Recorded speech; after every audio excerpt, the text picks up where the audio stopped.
What's up? Good morning, como vocês estão? Gente, eu vou fazer hoje 2 vídeos, tô com vontade de falar hoje. E eu vou deixar só o link aqui, vocês entram, isso vai pro YouTube. Então, primeiro, provavelmente aqui no Stories só vem um trecho, vai estar o link aqui. Aí você vai clicar lá e vai pro YouTube, que vai estar o vídeo completo lá. Então, o primeiro passo que eu queria falar, o que está acontecendo aqui? Tá acontecendo não, hein? Já tem um tempo que isso acontece, mas agora, diante das devidas proporções, a questão dos supostos advogados de imigração. Para começar, tem uma figura jurídica no ordenamento americano que não existe no Brasil. Essa posição, esse cargo não existe no Brasil. É o paralegal.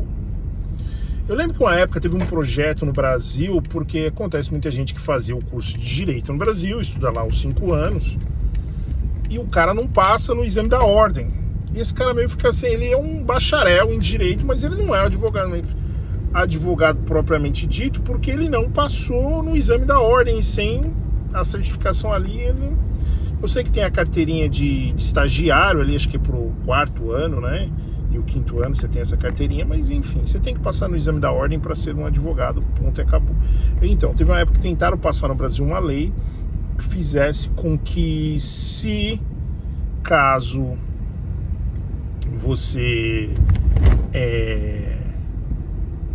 como se diz, você fosse um bacharel, mas que não tivesse a licença, você poderia ser um paralegal e poder atuar em alguns casos. Mas isso não foi para frente, isso acho que foi engavetado ou não foi aprovado, eu lembro como coisa antiga. E aqui nos Estados Unidos tem a posição do paralegal.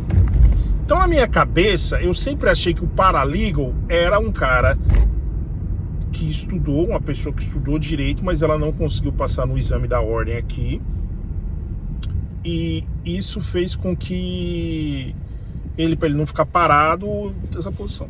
E aí foi passando. E aí eu vejo muita coisa na internet, toda hora eu tô vendo alguma coisa na internet para ganhar uma grana, para aprender alguma coisa, e eu vi uma propaganda em espanhol: venha ser paralegal. Eu falei, opa, que porra é essa? Aí depois eu comecei a ver cursos brasileiros oferecendo cursos para você ser paralegal. E na verdade o paralegal não tem que ir para a faculdade. O paralegal é uma pessoa que preenche formulários, como se fosse um assessor jurídico, vamos dizer assim. E aí, como tem essa questão da imigração, que é um assunto muito latente aqui nos Estados Unidos, e agora a gente está vivendo... A crise migratória, ela já existe há muito tempo, tá? Acho que o Biden explodiu a crise migratória, na verdade tem que ser dita. As fronteiras ficaram escancaradas, tanto tinha gente vindo pelo Canadá, como tinha gente vindo pelo México, e aquela bagunça... E já existia um problema imigratório e explodiu com o Biden, e agora o Trump veio com outra crise, querendo resolver na porrada, na força, o problema. E que não vai resolver, tá? Vamos ser bem honestos, não vai resolver. E aí começa a aparecer um monte de gente oferecendo serviços, e quando você vai ver, a maioria é paralegal. O cara não é advogado, e ele fala paralegal, tô desmerecendo quem é, tá? Eu até pensei no caso. Ele se apresenta como se ele fosse quase que um ser, um semideus. Na verdade é um cara que fez um curso ali de como preencher formulários. Porque tudo aqui na imigração é um formulário. Se você está aí no Brasil, você quer vir para os Estados Unidos como turista, aí tem o famoso DS-160, que é o nome do formulário. Aí você quer tirar... para ser estudante, que é outro visto, aí se eu não me engano chama DS-260. Então, tudo é formulário, e tudo tem o nome de formulário. Eles amam esse tipo de coisa, eles amam. E o que eu ia falar com vocês? Então agora veio uma enxurrada, e eu vejo os caras fazendo vídeo e tal, aí dizendo que o Trump aprovou uma lei que vai deportar para qualquer lugar, sendo que na verdade essa lei já existe. E o Brasil não corre risco, porque o Brasil aceita os seus cidadãos, não tem Brasil não rejeita aceitar os seus cidadãos. O Brasil é bom nas relações exteriores. Sim, ficou um tempo abalado, mas não vem ao caso. Mas o Brasil... E teve uma lei que foi assinada lá no governo Temer. Uma vez eu falei que era Bolsonaro. Não é. Força do hábito. Foi o Temer que ele assinou a lei facilitando a deportação de brasileiros. O que isso quer dizer? Que acontecia que às vezes o cara estava preso, aí não tinha passaporte, aí demorava para o consulado brasileiro, a embaixada brasileira aqui nos Estados Unidos emitir um passaporte para ele poder voltar. Não, o Temer assinou, falou assim, tá acelerado, vai de boa. Ele chegou na época até do governo, no final do governo Trump, no começo do governo Biden, vários aviões da Azul, eles iam direto para Confins, porque a maioria aqui é de Minas. Ele é deportado, inclusive eu tenho um amigo que foi deportado à época, e ele foi deportado, ele não foi algemado como for agora, e ele foi para Confins, ele foi deportado lá para Confins. Então já existia esse problema. E agora o que está acontecendo? Então esses caras, eles aparecem vendendo a solução. Você está fora de status? Podemos te ajudar. Aí os caras estão vendendo muito a história do asilo. Gente, o Brasil é gigante. O Brasil não está em guerra. Não tá. O Brasil não sofre nenhum embargo econômico dos Estados Unidos. Então eles entendem que, por exemplo, você está sendo ameaçado em São Paulo, muda para o Amazonas. É mais fácil você ir para o Amazonas que vir para os Estados Unidos. Você está sofrendo no Amazonas, muda para São Paulo, muda para o Rio, muda para o Sul.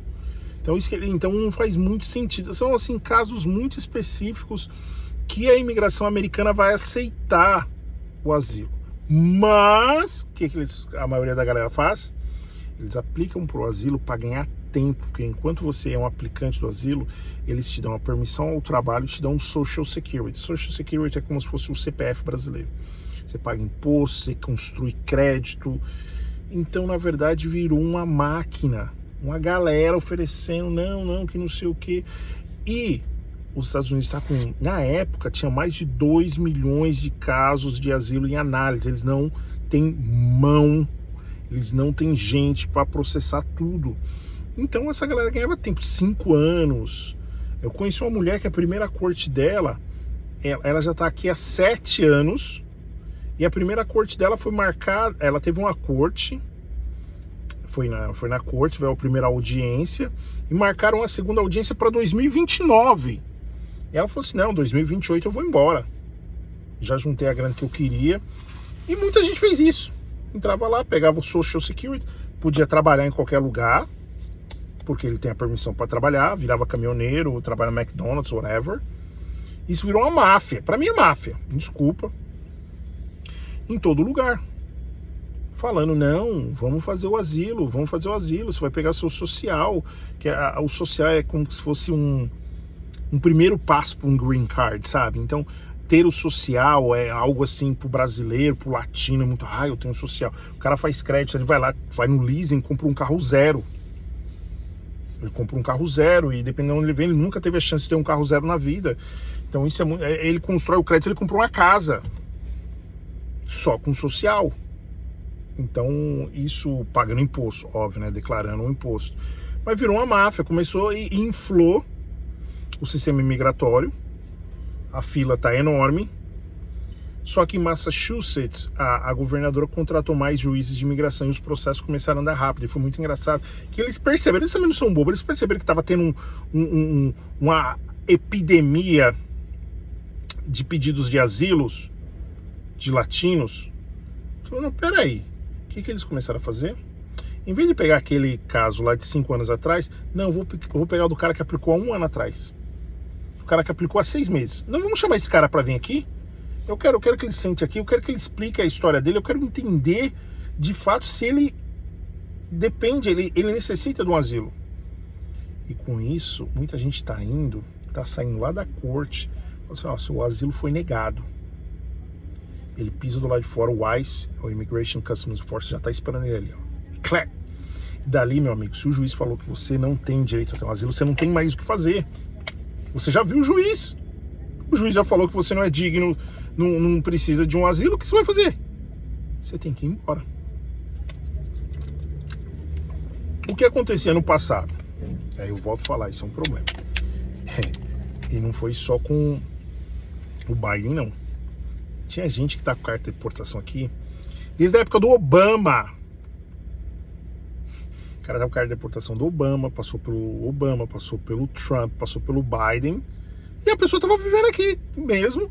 Ela sabendo, ela mudava de endereço. Não, é óbvio que ela não informava os órgãos competentes. E a pessoa ficava vivendo aqui como se nada estivesse acontecendo. Não viaja de avião, não ia para o aeroporto, não ia para nenhum lugar que checassem ali o status dela. E agora eles começaram a fechar a rede para achar essas pessoas. Então, muitas pessoas já estão com carta de deportação há muito tempo e estão sendo deportadas agora.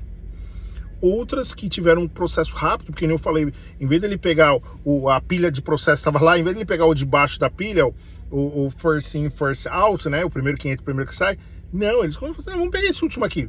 Começaram a pegar da pilha de cima para baixo e começou a acelerar. Então, muita gente chegava lá no... E eu vi assim, gente que apoiou o Trump. Tinha um rapper cubano que fez campanha, que fez música pro Trump, foi deportado. Teve um outro que era um cabeleireiro, que ele fez também campanha pro Trump, foi deportado. E agora o pessoal tá começando com medo de ser deportado para esses lugares, lá para El Salvador, para o Sudão. E quer falar, como ver essa lei, que já existia uma lei, que se o país de origem não aceita, ele pode mandar para qualquer lugar. Os advogados brasileiros começaram, os paralegals brasileiros, começaram a fazer uma festa na internet, botando medo nas pessoas. Não, vem dar entrada aqui no seu processo de asilo, que aí você vai ficar livre de ser deportado. Gente, isso é uma mentira, porque o cara só preenche formulário, coloca qualquer história lá, pega o dinheiro das taxas que tem que pagar para a imigração e, óbvio, cobra pelo serviço dele, te cobra $2.000. Imagina, o cara preencher 3 processos de asilo por dia. 3 por dia. São $6.000 por dia. Vamos supor, não estou exagerando, 3 por dia, mas 5 na semana. São $10.000. E aí os caras falaram, não, dá uma entrada de $1.000 e parcela o resto. Parcela no cartão, no cheque. Quinzenalmente. Virou uma máfia. Então o pedido de asilo ficou descaracterizado. E o próprio governo americano perdeu a fé. Falou assim, peraí, brasileiro pedindo asilo, mas peraí, o Brasil não está em guerra. Asilo político?